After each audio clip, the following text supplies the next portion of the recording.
Fever FM आप सुन रहे हैं। मैं हूँ Stuti. This is the super वुमनिया शो। सुपर वुमनिया। जिसको मन करता है हमें सुनाता है।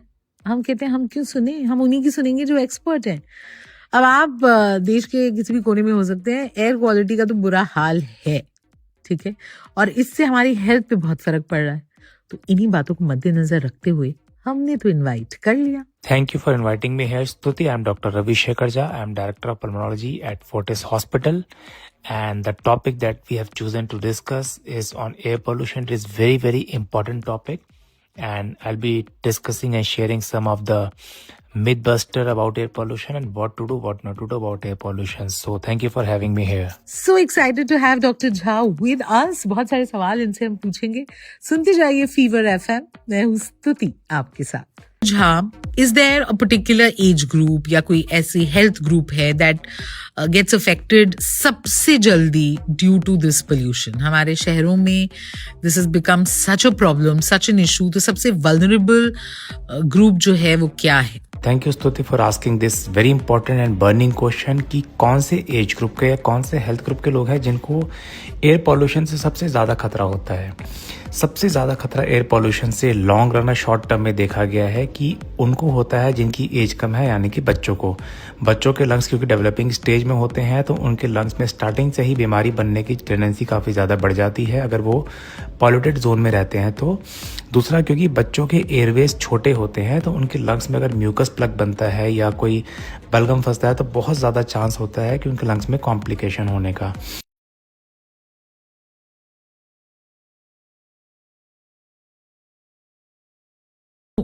Masks, of course, came into our lives thanks to COVID and those years, and it felt so strange. But N95 mask बोला जाता है कि pollution से भी आपको बचाता है. Is it genuinely so? And should everybody start wearing it? What will you suggest?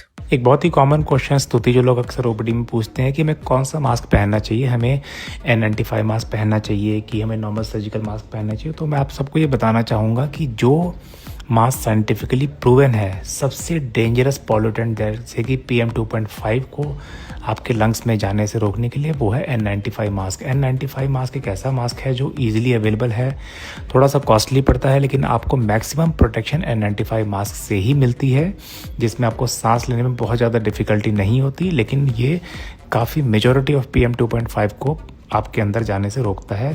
Not only PM2.5 बल्कि सूट पार्टिकल्स को, कई तरह के एलर्जन को, कई तरह के बैक्टीरिया को, कई तरह के वायरस को भी आपकी बॉडी में जाने से ये रोकता है। तो इसीलिए अगर आपका काम ऐसा है जिसमें आपको सुबह और शाम को पीक ऑफिस आवर में बाहर निकलना पड़ता है, या फिर आप स्मोक के टाइम पे बाहर निकल रहे हैं, या फिर अगर आपके शहर में एयर क्वालिटी इंडेक्स ख़राब है, तो आपको मैक्सिमम टाइम पे ट्राई करना चाहिए N95 मास्क पहन के ही बाहर निकले।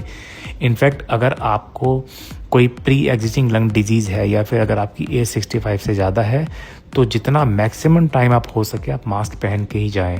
लेकिन जब आप सोते हैं तब आपको मास्क पहन के सोना ज़रूरी नहीं है, क्योंकि कुछ पेशेंट्स को मैंने देखा है कि वो कई बार डर जाते हैं और डर के सोते हुए मास्क पहन के सोते हैं, जो कि बिल्कुल भी रिक्वायर्ड नहीं है, बल्कि इससे आपको रिस्क हो सकता है। इनफैक्ट जब आप घर के अंदर हैं तो आप एयर प्योरीफायर यूज़ करें और बाहर निकलते हैं तो अच्छी क्वालिटी का N95 मास्क पहन के ही बाहर निकलें। आई थिंक जो people in decision making positions हैं जिन्हें समझना चाहिए that this is the priority कि clean air, breathable air is a fundamental right. उनके चेहरे से मुखौटा हटना बहुत ज़रूरी है।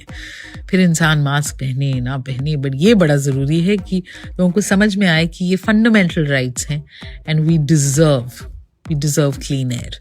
फीवर एफएम पर we are going to continue this conversation. सुनते जाइए। मैं हूँ स्तुति आपके साथ। डॉक्टर झा के साथ हम डिस्कस कर रहे हैं about the effects of this terrible air on our body, how it's affecting us.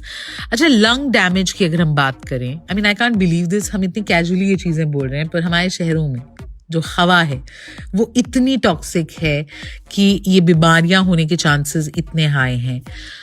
Lung damage reversible है? अगर है तो कितना, और कितना परमानेंट डैमेज हो जाता है over the years, over time, constantly breathing this sort of polluted air? Air pollution से होने वाले खतरे क्या हमें टेम्पररी इफेक्ट करते हैं परमानेंटली? सो ये कई सारी स्टडीज़ में ऐसा देखा गया है कि कुछ एयर पोल्यूशन के खतरे रिवर्सिबल होते हैं, कुछ इरिवर्सिबल होते हैं। जैसे अगर मान लीजिए आपको सिंपल इरिटेशन हुई है, टेम्प्रोरी ब्रोंकोस्पाज्म हुआ है, टेम्प्रोरी अस्थमा का अटैक आया है, तो ये सब रिवर्सिबल है। मतलब आपको एयर पोल्यूशन से जो खतरा हुआ है ये रिवर्ट हो सकता है, आप पुरानी बैक नॉर्मल स्टेज में आ सकते हैं। लेकिन अगर आपके लंग्स पे, मतलब आप जब बच्चे हैं या आपके घर में जो बच्चे हैं उनके डेवलपिंग लंग्स अगर पोल्यूशन के कांटेक्ट में काफ़ी लंबे टाइम तक आते हैं तो उनको COPD नाम की बीमारी प्री मैच्योरिटी होने का खतरा होता है, जो कि परमानेंट होती है। प्लस बहुत लंबे टाइम तक एयर पोल्यूशन के कांटेक्ट में आने से लंग कैंसर होने का खतरा भी होता है, जो कि ऑफ कोर्स परमानेंट बीमारी है, जो रिवर्सिबल नहीं है।